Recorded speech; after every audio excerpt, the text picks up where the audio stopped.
My name's Albertina. I was 31 when it happened, my parents' 30th wedding anniversary. The big surprise of the night was a custom-painted family tree that took up an entire wall in their dining room. My siblings planned it, my parents approved it, and I'd chipped in my share financially, like always. It had 112 names. Aunts, uncles, cousins, in-laws, even the family dog got a paw print. Everyone was there. Except me. I didn't shout. I didn't even argue. I just stood there, clapped like the rest of them, and quietly filed the betrayal away. 3 days later, when a video clip of that big reveal hit the internet, my sister was on the phone with her lawyer, panicking. Here's the thing about being erased, it isn't always loud. Sometimes it's so subtle, it almost feels polite. We'd all been corralled into the dining room, anticipation buzzing like kids waiting for a gender reveal. My brother pulled the curtain with a grin. Gasps, applause, teary eyes. My dad beamed. My mom dabbed her cheeks. My sister practically curtsied. And the mural, it was stunning, I'll admit. Branches sprawling, gold leaf accents, names scrawled in elegant calligraphy. I stepped closer, scanning out of mild curiosity. My older sister's name jumped out instantly, bold lettering, her husband, her kids. My younger brother was proudly framed beneath a ribbon that declared his title, Regional Sales Manager. You'd think he'd invented the washing machine. Then I looked for mine. Nothing. I told myself I must have missed it. So I checked again, slowly, carefully. Every branch, every scroll, every little leaf. Still nothing. Not even in the clusters of singles, my cousin Emily was there, complete with a watercolor of her cat. But me? Nowhere. That first wave wasn't anger. It was humiliation. That hot, crawling kind of shame, like realizing your zipper's been down in public. I excused myself, locked myself in the bathroom, and just sat there on the edge of the toilet. Staring at the tiles, sorting through the data. The facts were simple, I had paid for a mural. The mural contained over 100 names. My siblings had approved it. My parents had seen it. And no one thought to include me. Or worse, they did, and chose not to. Oversights don't survive multiple drafts, deposits, and a final reveal. This was deliberate. Half an hour passed. No one knocked. No texts. No one even noticed I was gone.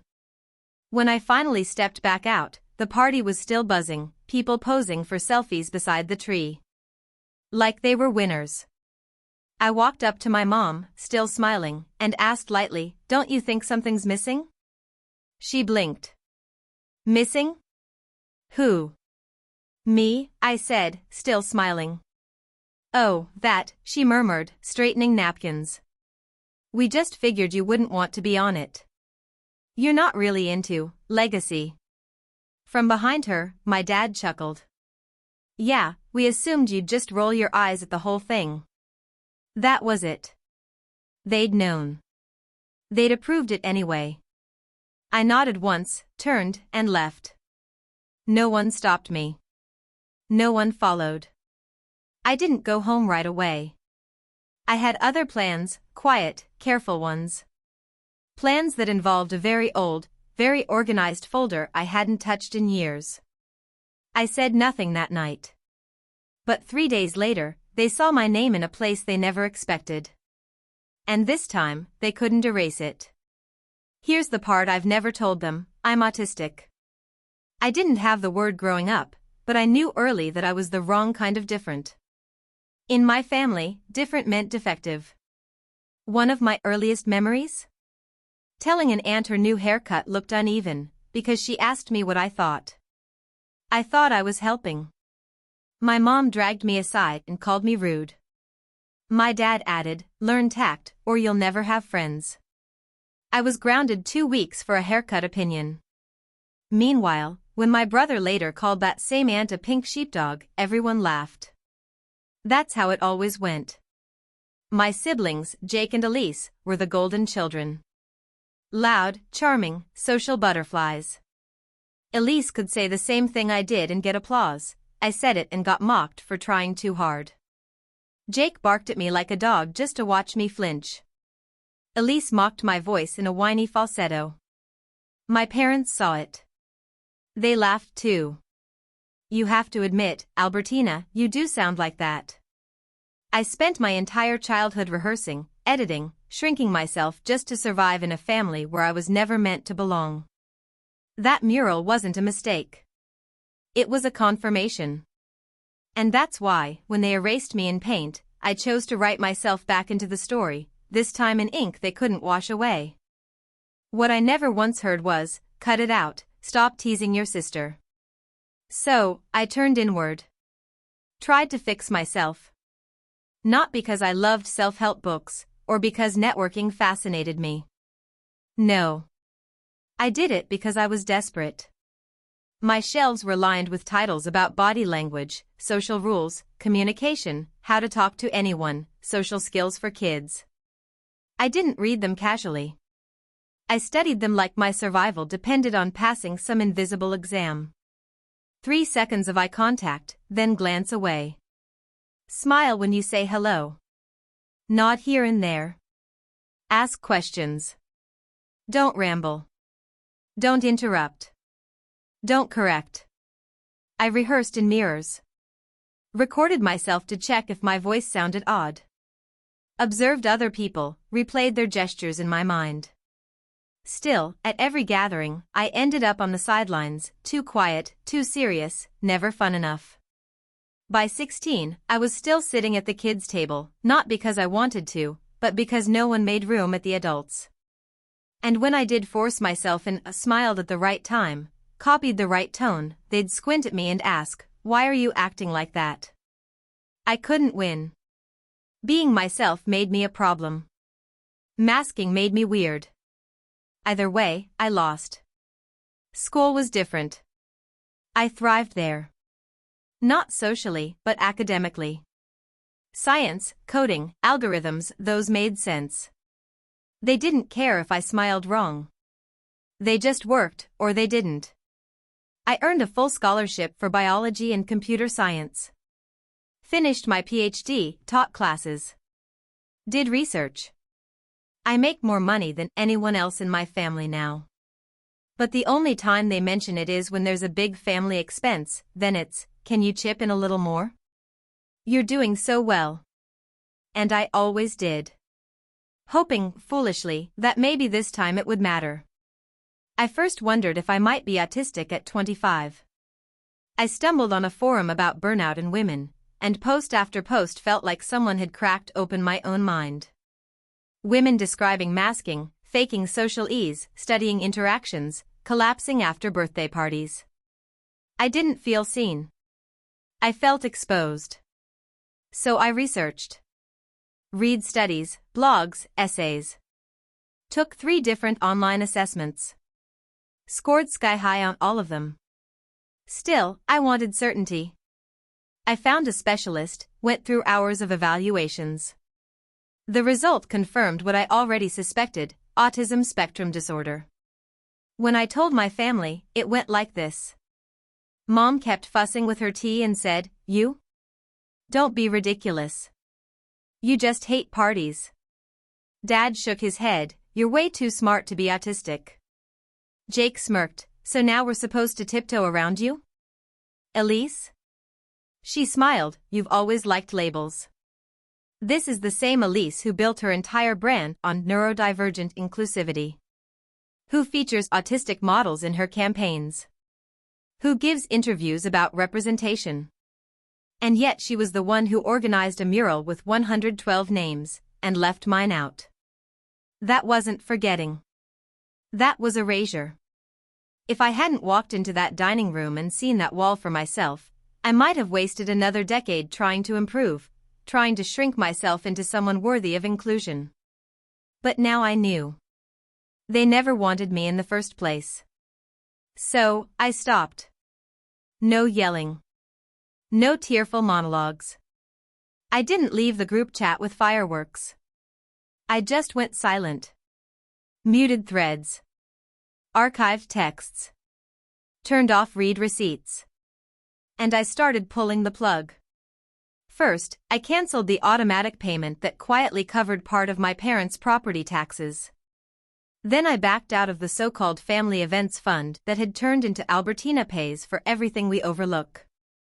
I ignored Elise's Venmo request for flower arrangements she'd already ordered in my name.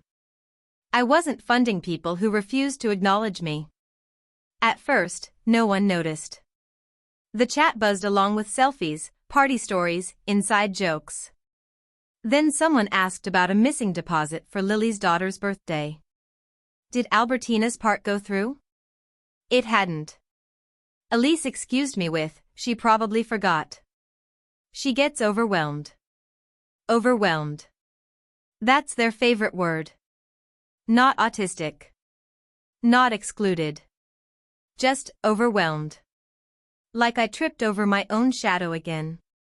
Soon Elise sent me a voice note. Hey, I know things have been weird, but we missed you after the party. You've been sensitive lately, but you know we love you, right? Also, could you send your third for Lily's gift? No pressure. Then came the invoice. Then the assistant's passive-aggressive circling back email. I deleted them all. My mom left a voicemail in her soothing but panicked tone. Sweetheart, I don't know what's going on, but this isn't like you. You've always been so dependable. The mural was complicated, we didn't mean to upset you. Please don't let this ruin the family dynamic. The family dynamic. Not their actions. Not the mural. Just my reaction. I wasn't furious anymore. Just done. And for the first time, I had energy again. Real energy. The kind that comes back when you stop pouring your worth into people who only treat you like a resource. Around then, an email landed in my inbox. A keynote speaker had cancelled at a neurodivergence and mental health summit. Someone had read a blog post I'd written about autistic women in academia and asked if I'd step in. My first instinct was to delete it. Public speaking wasn't my thing. But then I realized, maybe that's exactly the point. So, I said yes. I spent a week writing. Not rehearsing, just writing honestly.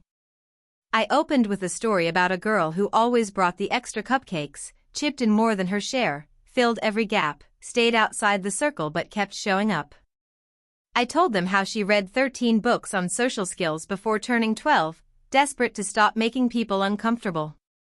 How she grew up, got degrees, paid her dues, and still ended up invisible, until one day she paid for a family mural. 112 names. Hers not among them. The talk was live-streamed. I didn't expect much. I went home, made tea, graded papers. By morning, the clip had 60,000 views. Shares everywhere, captions like, "This hit harder than I expected," and "Exclusion isn't always loud, it can be silent, polite, devastating." And then, comments started rolling in. Some from strangers. Some not. Someone online wrote, "Isn't this about that fashion designer who never stops posting about neurodivergence?" Another person chimed in, "Didn't her sister help pay for that mural too?" I remember seeing the photos. I stayed silent. I didn't need to say a word. And then, something I never expected. They sued me. I should have anticipated it. Deep down, I knew what kind of people I was dealing with. But some naive part of me thought, no, even they wouldn't be that petty. That reckless. That absurd. I was wrong. They were exactly that. A courier arrived with a stiff white envelope, delivered like a scene from a courtroom drama. For a second, I half expected him to whisper, "You've been served." Inside was a lawsuit. Filed by my sister's company. Reputational damages. All because I told the truth, and the truth happened to go viral. Apparently, publicly excluding your autistic sibling is acceptable, until the internet notices. Her brand had already started cracking. At first, just a few quiet comments online. Then people began sharing clips of my conference talk. Pull quotes everywhere, "She paid for the mural. Her name wasn't even included." Or, "Funny how some inclusive brands only include what makes them look good." 112 names on that wall. Mine wasn't one of them. And when your whole empire is built on the image of inclusivity, questions like that, they rot the foundation. Deals went cold. A model dropped out. An influencer canceled a collab, hinting at shady behavior in a cryptic story. Suddenly, the same sister who championed neurodivergence was being asked why she couldn't stand beside it in her own family. Her solution? Sue me. Claims of defamation. Allegations of reputational sabotage. Even emotional distress. That last one almost made me laugh. I mean, me, orchestrating a grand reputational takedown? Please. I can barely organize my spice rack without needing a break. So I hired a lawyer. A sharp one. She asked 3 questions. Did you name her? No. Did you identify the company? No. Did you lie about anything? No. She smiled. Then let's have some fun. We built the case brick by brick. The bank transfer proving I'd covered 1/3 of the mural. Screenshots of family messages where they said, "We've got it covered," and never involved me again. The guest list, 112 people, every single one etched onto that tree except me. And the smoking gun, an email from Elise's assistant. We left Albertina off. Elise thought it would be simpler. Simpler. Like cutting out a tumor. The trial itself was short. Elise showed up styled like a victim from a corporate drama, beige suit, bare face, eyes fixed anywhere but mine. My parents sat stiff behind her, wearing those supportive but clueless expressions that belonged on bad actors. When it was my turn, I told the story. Calm. Clear. Practiced. I explained how I'd paid, how I wasn't consulted, how my name was erased, how my sister's empire thrived on the very identity she'd scrubbed out of her own family. Then came the mural photo on the courtroom screen. The judge squinted. Whose biscuit? Our dog, I said. Alive? No. Died in 2020. The judge raised an eyebrow. And yet, included? Yes. He looked back at the photo. My name was missing. A dead pet was memorialized. I wasn't. The air shifted. Facts land differently when they're visible, undeniable, stripped of spin. Elise's lawyer tried the symbolic defense, claiming the mural wasn't meant to list everyone.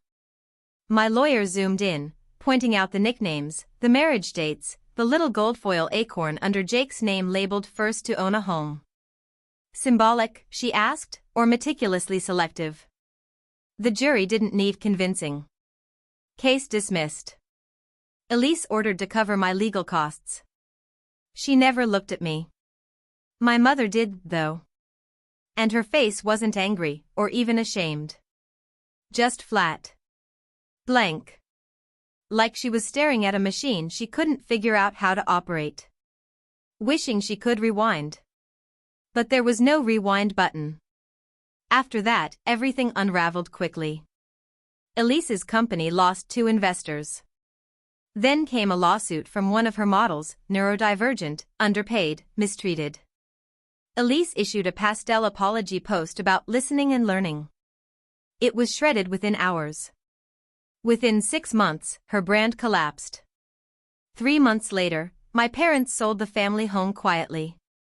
Downsized to a modest condo. I learned the new address by accident, buried in an email chain I was never meant to see, right under a note about who was bringing potato salad to Thanksgiving. I wasn't invited. I didn't want to be. And something unexpected happened. I thought I'd feel victorious. Triumphant. I didn't. What I felt was free. For the first time, I wasn't clinging to the edge of a family that never wanted me inside. I wasn't scanning for approval, rehearsing for the next rejection, pretending to be smaller so I'd fit. I was just me. And then, I met someone. A biochemist with a love for fossilized sea creatures and a healthy hatred of small talk. He doesn't flinch when I say exactly what I mean. Doesn't call me cold when I skip the fake smiles. Doesn't try to fix me when I'm overloaded.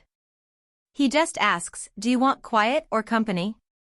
Sometimes we sit together in total silence. And it's the loudest peace I've ever known.